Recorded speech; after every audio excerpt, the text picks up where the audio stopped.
मध्य प्रदेशमध्ये देखील 80 जागा BJPला मिळतील असा सर्वे होता. राजस्थानमध्ये 75 जागा मिळतील असा सर्वे होता. छत्तीसगडमध्ये तर 30-35 जागा मिळतील असा सर्वे होता.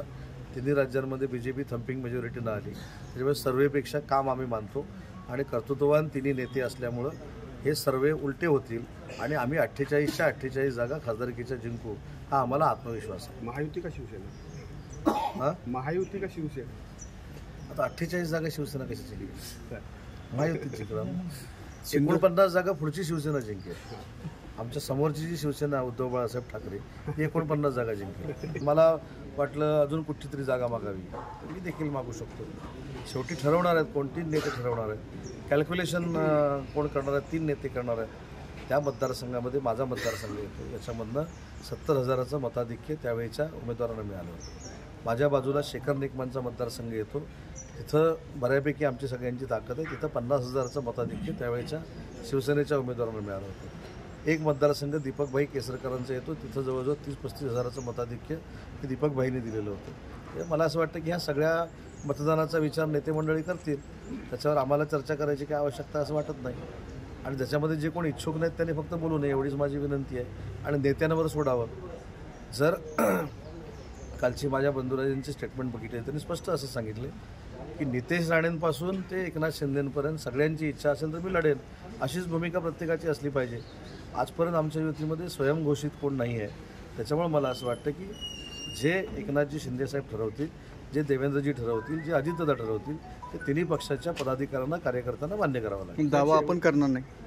दावा आहेच ना, दावा करणार नाही कोणी सांगितलं? दावा आहेच ना, शिवसेनेची ती जागा आहे, शिवसेनाच लढणार आहे, ही आमची भूमिकाच आहे ना. पण त्याच्यातनं जो काही निर्णय घ्यायचा आहे ते 3 नेते मंडळी घेतील. परंतु शिवसेनेचं मताधिक्य, शिवसेनेचं मतदान हे जर बघितलं तर फार मोठ्या पद्धतीचं आहे आणि ते सगळ्यांना माहिती आहे. त्याच्यामुळे त्याचा विचार करून 3 नेते निर्णय घेतील. ते सरकारमध्ये होते, ते भाजपला मिळत नव्हतं, त्याचं काय?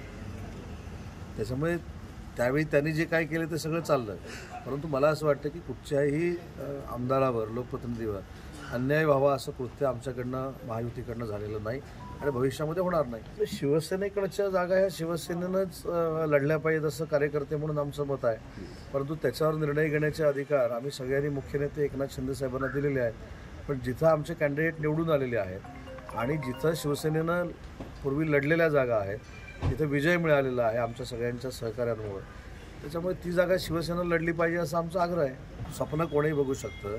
मी पण असं म्हणू शकतो की ह्या वर्षी मला बायडन व्हायचं आहे. त्याला काहीतरी तारतम्य असलं पाहिजे. ज्या पद्धतीनं परवाच्या ग्रामपंचायतीच्या निवडणुका झाल्या त्याच्यामध्ये 2300पैकी 1700 आम्ही जिंकल्या महायुतीनं. त्याच्यानंतर कृषी उत्पन्न बाजार समितीच्या निवडणुका झाल्या, आम्ही जिंकल्या. तालुका खरेदी विक्री संघ आम्ही जिंकले. सगळ्याच निवडणुका जर आम्ही जिंकतोय मला असं वाटतं की आता ठीक आहे, स्वप्नात राहिलेलं चांगलं. महाविकास आघाडीला पराभूत करून महायुतीच्या 48च्या 48 निवडून आल्या पाहिजेत म्हणून तिन्ही नेते, त्याच्यामध्ये शिंदेसाहेब असतील, देवेंद्रजी असतील, अजितदादा असतील, हे कसोशीनं प्रयत्न करत आहेत.